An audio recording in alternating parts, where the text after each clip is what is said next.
આ વિડીયોમાં આપણે મુસ્લિમ કાયદા હેઠળ હિબા અથવા બક્ષિસનો અર્થ, આવશ્યક તત્વો અને તેના વિવિધ પ્રકારો વિશે જાણીશું. આપણે મુસ્લિમ કાયદામાં મિલકતની તબદીલીની પદ્ધતિ તરીકે હિબાની પ્રસ્તાવના અને તેની વ્યાખ્યાથી શરૂઆત કરીશું. સર સૈયદ અમીર અલીના મતે હિબા એટલે એક વ્યક્તિ દ્વારા પોતાની હયાતીમાં કોઈપણ અવેજ વિના તાત્કાલિક અસરથી પોતાની મિલકત બીજી વ્યક્તિને આપવી અને બીજી વ્યક્તિ દ્વારા તેનો સ્વીકાર કરવો. હિબામાં બે મુખ્ય પક્ષકારો હોય છે: વાહિબ, જે મિલકત બક્ષિસમાં આપે છે, અને મોહુબ લહુ, જે દાન ગ્રહિતા છે અને મિલકત સ્વીકારે છે. હિબા જંગમ અથવા સ્થાવર મિલકતનું હોઈ શકે છે, પરંતુ તે હિબા કરતી વખતે અસ્તિત્વમાં હોવી જોઈએ.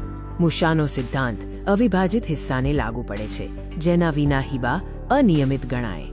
કાયદેસર હિબા માટે 3 આવશ્યક તત્વો છે: ઇજાબ અથવા જાહેરાત, કબૂલ અથવા સ્વીકાર અને કબજા અથવા કબજાની સોંપણી. આ તત્વો વિના હિબા પૂર્ણ ગણાતું નથી. જો કે સામાન્ય રીતે કબજો સોંપવો ફરજિયાત છે, કેટલાક કિસ્સાઓમાં તેની વાસ્તવિક સોંપણી વિના પણ હિબા માન્ય ગણાય છે. આમાં પતિ પત્ની અથવા કાયદેસરના વાલી દ્વારા સગીર બાળકને હિબા આપવાનો સમાવેશ થાય છે. હિબાના મુખ્ય પ્રકારોમાં શુદ્ધ હિબા, હિબા બિલ ઇવાઝ અને સદકાનો સમાવેશ થાય છે. શુદ્ધ હિબા અવેજ વિના હોય છે. હિબા બિલ ઇવાઝ અવેજ સાથે હોય છે અને સદકા ધાર્મિક હેતુ માટેનું દાન છે.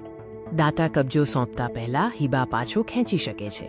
કબજો સોંપ્યા પછી કોર્ટના હુકમનામાની જરૂર પડે છે.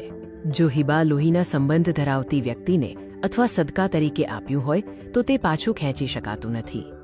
હિબાને કાયદેસર બનાવવા માટે ઇજાબ, કબૂલ અને કબજા લખવું ફરજિયાત છે.